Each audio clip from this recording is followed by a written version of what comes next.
कैसे हो मेरे सभी भाई बहनों। उम्मीद करता हूँ कि प्रभु यीशु मसीह के अनुग्रह से आप सभी अच्छे होंगे। एक बार फिर से आप लोगों का मैं स्वागत करता हूँ अपने चैनल मसीह की बातें में।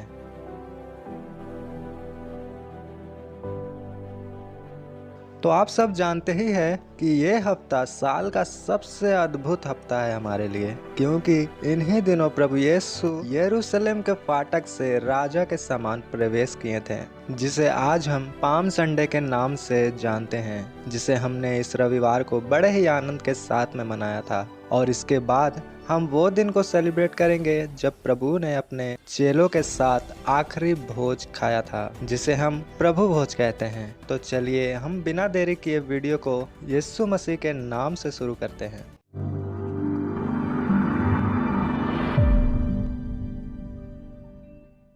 Palm Sunday. इस दिन कई मसीही आपको हाथों में खजूर की डालियां लिए दिखेंगे, होसाना के नारे लगाते दिखेंगे। तो जो मसीह में नहीं है या वो नए लोग हैं जिन्होंने प्रभु को जाना है, उनके लिए मैं पाम संडे का मतलब समझाता हूँ कि ये क्यों मनाया जाता है। तो इसी दिन प्रभु यीशु मसीह गधे पर सवार होकर यरूशलेम में प्रवेश किए थे, और उनके प्रवेश करते वक्त वहाँ के लोगों ने उनका स्वागत खजूर की डालियां लहराते हुए किया, होसाना के नारे लगाते हुए किया। तो ये है शॉर्टकट में पाम संडे की सच्चाई। अब हम जानने की कोशिश करते हैं कि ऐसा क्यों किया प्रभु ने, क्या अर्थ है गधे और खजूर की डालियों का। क्योंकि दोस्तों, कई लोगों ने संडे खजूर की डालियां लहराई, होसाना के नारे लगाए और घर चले गए, पर किसी ने उनको अपने आप के अंदर आने का मौका नहीं दिया, उनका स्वागत अपने दिल में नहीं किया। जबकि परमेश्वर हम लोगों से कहते हैं प्रकाशित वाक्य 3 अध्याय का 20 वचन में, देख मैं द्वार पर खड़ा हुआ खटखटाता हूँ, यदि कोई मेरा शब्द सुनकर द्वार खोलेगा तो मैं उसके पास भीतर आकर उसके साथ भोजन करूँगा और वह मेरे साथ। लेकिन हमने द्वार खोला ही नहीं तो कैसे प्रभु आएंगे। वो आना तो चाहते हैं हमारे पास, पर आ नहीं पा रहे हैं, क्योंकि हम मन में नम्र नहीं है, हम शांत नहीं हैं। हम लोगों के मुंह में तो मीठा बोलते हैं, परंतु उसके पीठ पीछे उसकी बुराइयां 1000 करते हैं। हम किसी की एक सुन के तुरंत 100 सुना देते हैं। हम कुछ सहते नहीं हैं, क्योंकि हमारे अंदर सहनशीलता नाम की कोई चीज नहीं है। परंतु जिस दिन नम्रता और सहनशीलता हमारे अंदर आ गया दोस्तों, समझ लीजिए उस दिन प्रभु यीशु हमारे ऊपर विराजमान होकर हमारे अंदर प्रवेश कर लेंगे, जहां वो रहना चाहते हैं, जो उनका असली मंदिर है। क्योंकि बाइबल कहती है हम ही परमेश्वर का मंदिर है। और जब वो हमारे अंदर प्रवेश कर ही लेंगे, फिर वो सारा पाप, सारा बुराई को हमारे अंदर से उस रस्सी के कोड़े के द्वारा एक एक करके बाहर निकाल देंगे, जिससे हमें चोट भी ना लगे और काम भी हो जाए। हालेलुया। जिस तरह प्रभु यीशु ने यरूशलेम के मंदिर में जाकर किया, वहाँ उन्होंने सारे व्यापार करने वालों को भगा दिया, क्योंकि जहाँ परमेश्वर आ जाए वहाँ बुराई नहीं रह सकता। उस बुराई को वहाँ कोड़े लगाए ही जाएंगे। पर अवश्य है कि हम पहले गधे के समान बने, जो सहने वाला, शांत है, नम्रता और दीनता का प्रतीक है। गधा हमेशा बोझ सहता है और शांत रहता है दोस्तों। पर आज हमें किसी की एक बात सहन नहीं होती, और यही बात हमें प्रभु समझा रहे हैं गधे पर बैठकर। वरना हमारा प्रभु का दिमाग खराब नहीं था जो गधे पर एंट्री मारे।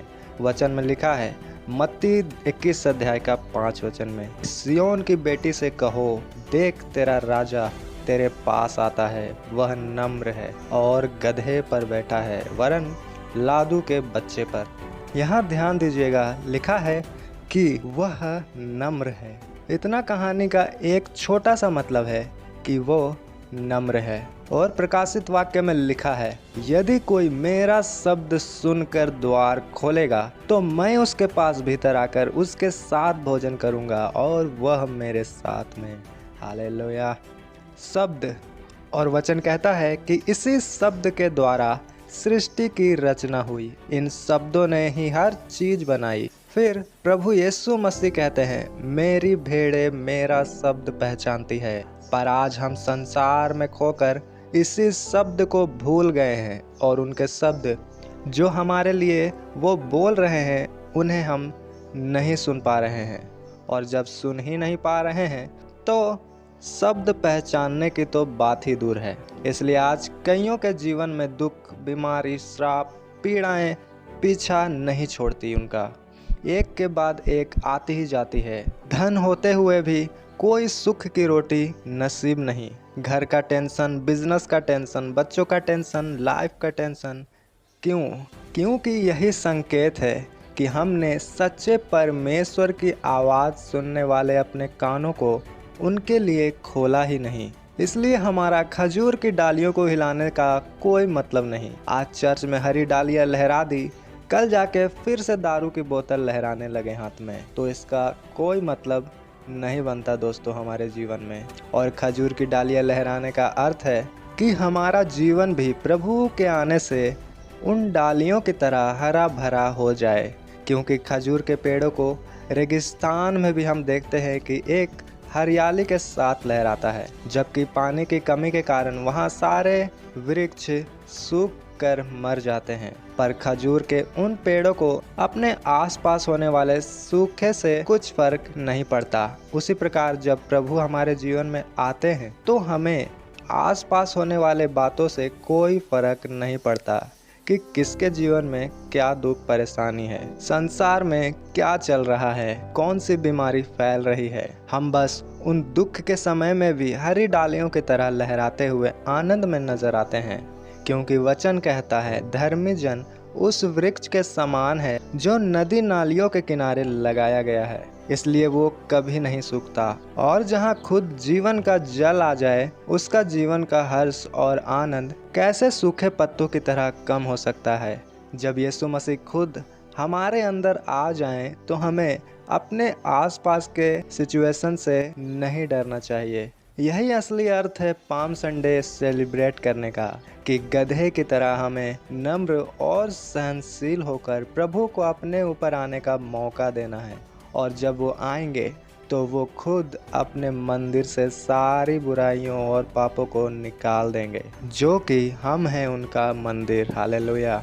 अब हम जानते हैं आखिरी प्रभु भोज के बारे में, जो प्रभु ने अपने चेलों के साथ खाया, जिसे आज हम होली सपर कहते हैं। क्योंकि दोस्तों उस दिन प्रभु को मालूम था कि कल मुझे क्रूस पे चढ़ाया जाएगा, इसलिए उन्होंने कहा कि मैं अपने लोगों के साथ एक आखिरी भोज साथ खाना चाहूँगा। तब उन्होंने वहाँ वो भोज खाया और प्रभु ने उस भोज के द्वारा हमसे नया वाचा बांधा, जिसे हम नए नियम के अनुसार मानते हैं।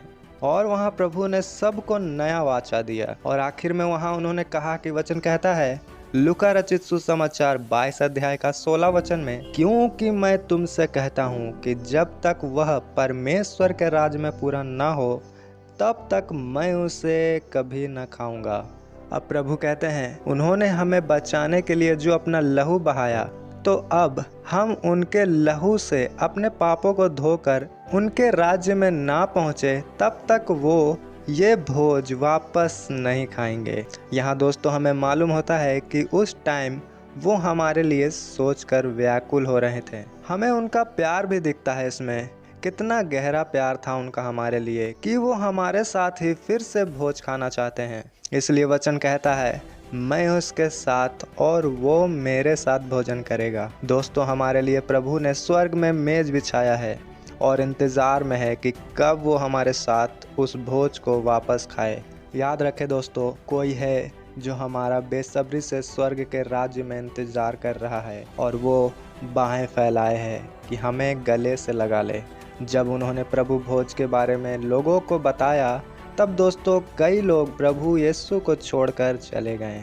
जिस तरह आज भी लोग चिन्ह और चमत्कारों के चक्कर में उन्हें छोड़ देते हैं, क्योंकि वो लोग उनके भेड़ नहीं हैं। उन्हें अपने अनुसार चलना होता है, वो प्रभु पर विश्वास नहीं करते। पर वहीं दूसरे चेले भी थे जो कहते थे कि प्रभु हम कहाँ जाएं, क्योंकि जीवन की बातें तो तेरे ही पास है। हालेलुया। आज हम और आप इन्हीं चेलों की तरह बने, चाहे कुछ भी हो जाए, पर अनंत जीवन मिस ना हो जो उनके पास है। वो भोज, वो मेज मिस ना हो जाए जो प्रभु यीशु ने हमारे लिए स्वर्ग में बिछाया है, क्योंकि वो हमसे बहुत ही प्यार करते हैं। यहोवा परमेश्वर कहते हैं क्या एक माँ अपने दूध पीते बच्चे को छोड़ सकती है? हाँ, वो तो छोड़ सकती है, मगर परमेश्वर ने कहा, मैं तुम्हें कभी ना छोड़ूंगा ना त्यागूंगा।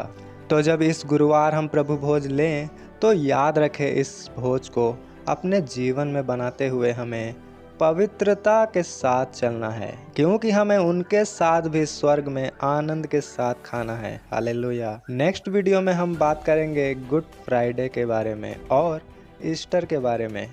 तो आज के लिए इतना ही दोस्तों, हम फिर मिलेंगे किसी और वीडियो में किसी और टॉपिक के साथ। तब तक के लिए पिता परमेश्वर का प्रेम, प्रभु यीशु मसीह का अनुग्रह, पवित्र आत्मा का सहभागिता हम सभी लोगों के साथ में प्रभु यीशु मसीह के दूसरे आगमन तक होती रहने पाए। आमीन। सबको जय मसीह की।